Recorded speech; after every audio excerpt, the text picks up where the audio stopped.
Before I get to today's video, I want to elaborate on why this video is happening. Because if you know anything about me, you know that from the start of this channel, from the start of Wrestling Express, I have wanted to spotlight indie wrestling and put more eyes on pro wrestling that many people don't realize is right in front of them. And that's exactly what I'm doing with this, because with the help of indie power rankings,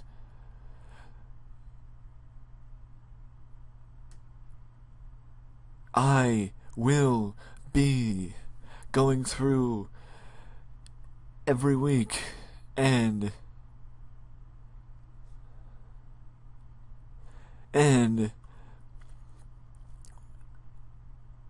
giving these wrestlers a little bit more exposure, a little bit more opportunity to, be noticed, So right now we're gonna kick off with the honorable mentions. As you can see on your screen, you have well, first, for people who don't know, and people who never have been on Indie Power Rankings website, which is in the description below, by the way, he, on a weekly basis, he goes through indie wrestling and does weekly power rankings for the top indie wrestlers around the United States. And like I mentioned earlier in the video, I've always wanted to give more attention to the indie wrestlers, so I'm going to be using his list and doing it for myself. If you want to see more of an expansion on the power rankings idea, let me know down on the comment section below. Other than that, let's get to the video. So basically, what Indie Power Rankings does every week, he takes the top 10 best indie wrestlers. Excuse me. As you can tell, here is the voter breakdown. Indie Power Rankings for the week of, well, this week, or actually at this point last week. The the Indie Power Rankings team votes on a variety of indie wrestlers, as you can see, Will Ospreay's here, Odison, Zack Sabre, Chase Owens, Cody Deaner from TNA fame, Matt Sydal, aka Evan Bourne, the CZW World Champion Matt Tremont, the man formerly known as Solomon Crow. And though I did mention earlier about honorable mention, we see the honorable mention again, as the People's Champ is Bojack. As Bojack is pictured on your screen right now, and is the two-time Indie Power Rankings People's Champion. And then we go Congo Kong, Shane Mercer, Cody Deaner, Martin Kirby, and Matt Sydal as 10 through 6 respectively for this week's Indie Power Rankings. And now we jump into number 5 on the Indie Power Rankings top list for the week of July 11th. As number 5 brings us Troy Stevens, as Troy Stevens won the 2016 Tough 8 tournament at the PWA Connecticut show last Friday, and he defeated Andrew Backlund,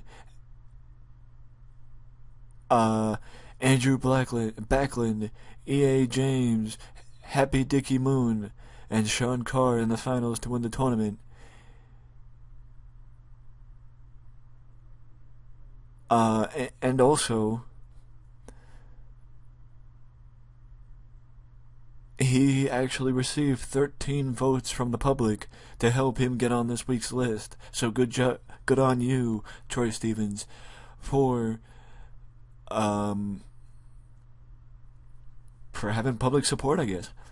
And best of luck to you next week, because it takes a lot of talent and a lot of endurance to win a tournament, especially one that happens all in one night, like the Tough 8 tournament does.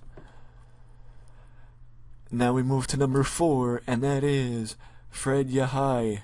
I apologize if I mispronounced his name. If I did mispronounce the name, let me know down in the comment section. For the second week in a row, Yahai comes in at number 4, and like Matt Tremont, Yahai is the current Full Impact Pro heavyweight champion and made 3 successful defenses last weekend. That is Friday, Saturday, and Sunday. Friday was a Full Impact Wrestling show where he defeated Aaron Solo.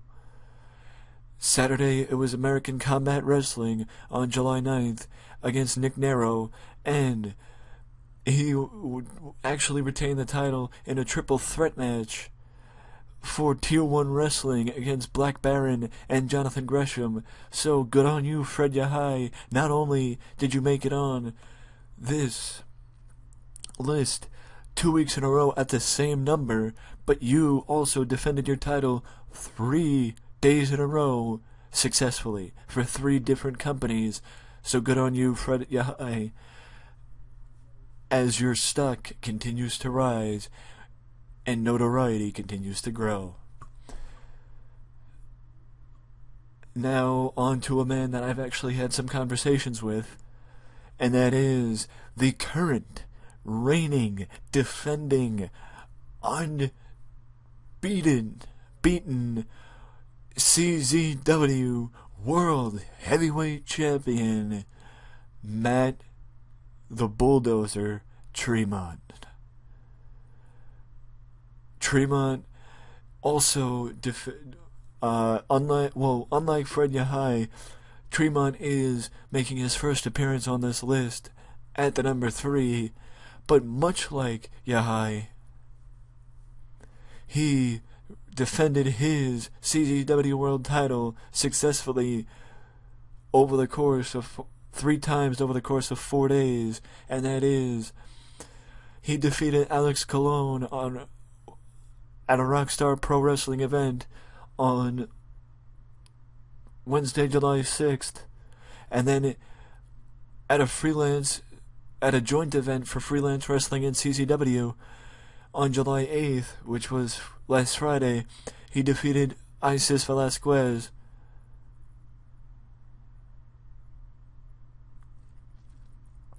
And then on July 9th, he defeated Ricky Shane Page in a big victory for the deathmatch specialist. And if you don't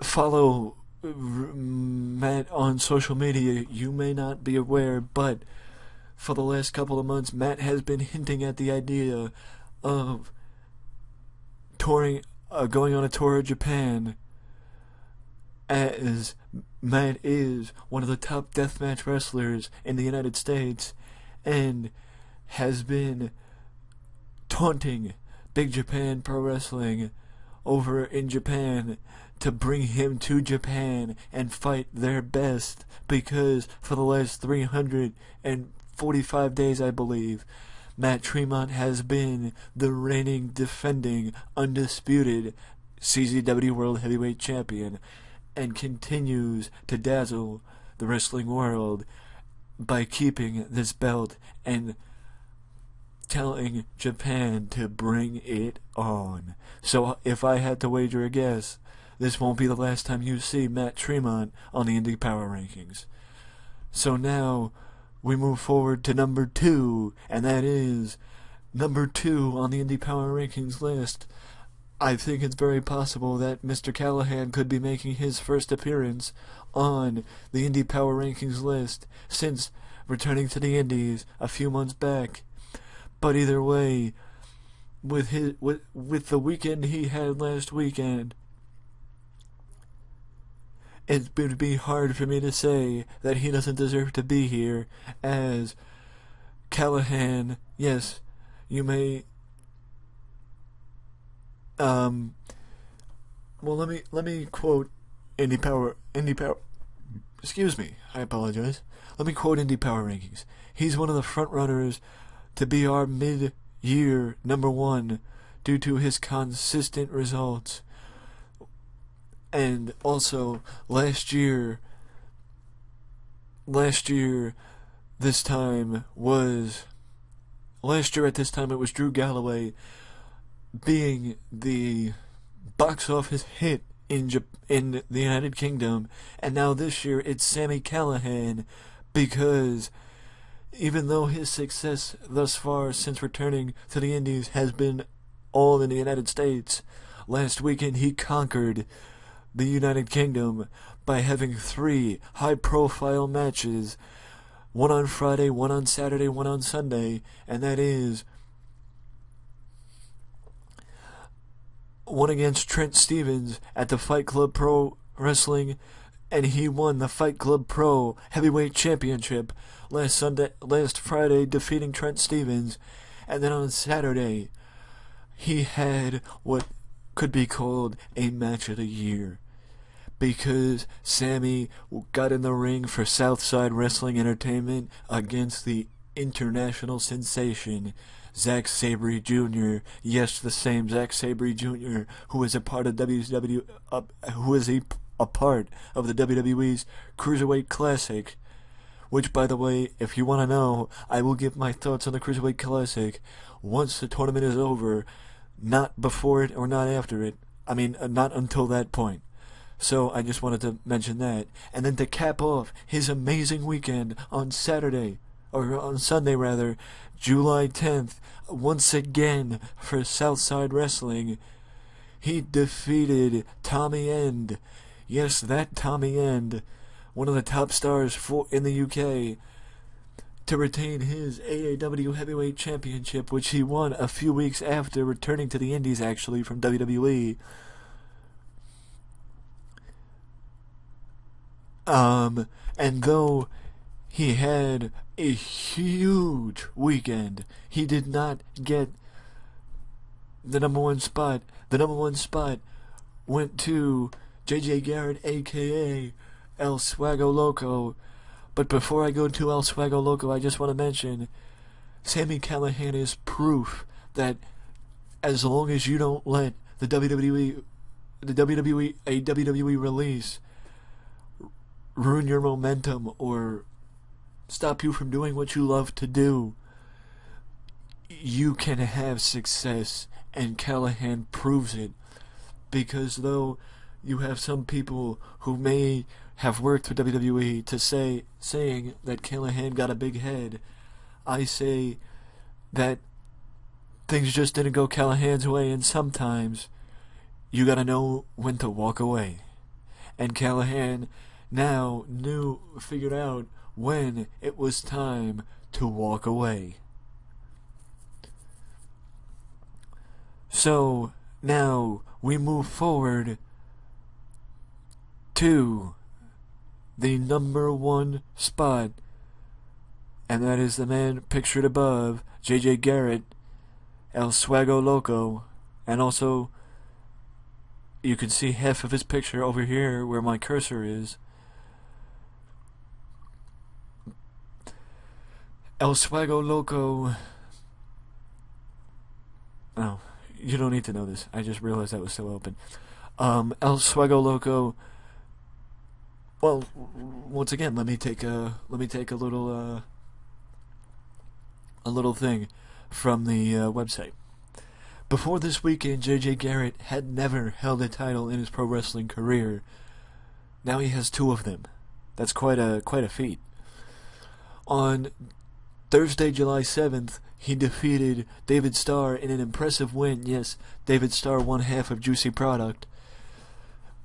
And then after John Wayne Murdoch had beaten Reed Bentley for the IWA Mid-South Heavyweight Championship, he cashed in his title shot to defeat Murdoch for the title on that same night.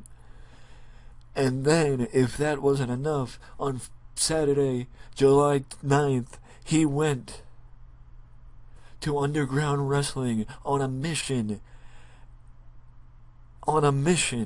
And first, he defeated Prince Mustafa Ali, Alex Olshin, Stephen Wolf, and Paco Gonzalez in a fatal five-way to crown the #1 contender for the Underground World title. And then later in the show, he defeated Draconis to win the title. A 4-0 weekend and 2 title wins. One as JJ Garrett and one as El Swago Loco. But either way, 2 title wins is about as good as you can get. And I will say, if he can do this good in one weekend, can you imagine how much potential this kid must have? And he needs to be somebody that if he wasn't on your radar before, he should be on your radar now, because he's got a bright future ahead of him, especially with the fact that he is the holder of not just the IWA World Heavyweight, IWA Mid-South Heavyweight Championship, but also the Underground Wrestling Heavyweight title as well. So congratulations, JJ Garrett, not only because you won 2 World Championships in one weekend, but also you are the #1 ranked indie pro wrestler this week, the week of July 11th. That's it for this week. If you liked the video, leave a like, and if you want to see more videos like this one, let me know in the comment section below. But while the comments roll in, the one thing you can do for me is subscribe to the channel for more content just like this that you can only find right here at Wrestling Express. Till next time, later.